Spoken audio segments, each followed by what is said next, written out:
Yeah, I think 2008 was like a funny time. Like a tremendous amount of dumping and like trash, and then, $500,000 condos, like within a few blocks. Like if you don't know the neighborhood, you think, how could that be happening in exactly the same neighborhood, right? And these are the two biggest problems, like disinvestment and dumping and gentrification pressure. And so that was how we hit on the idea of the land bank.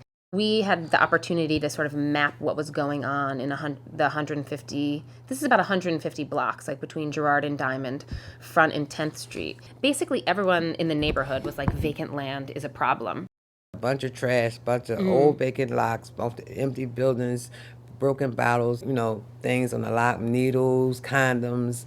It was just really, really raggedy. It looked like we wasn't living in the 2000s. It looked like we were still living in the 19th century.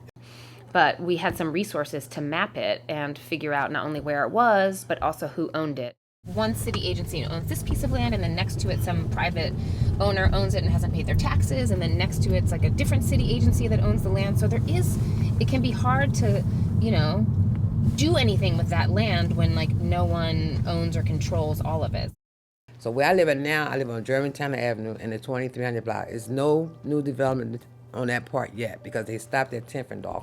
And I'm afraid of that if it continue to be development and the land bank don't step in and try to help us with this situation, that I'm a living Tipperville, and I don't think it's just fair because I am a resident who lived here all my life, and I want my neighborhood to be better.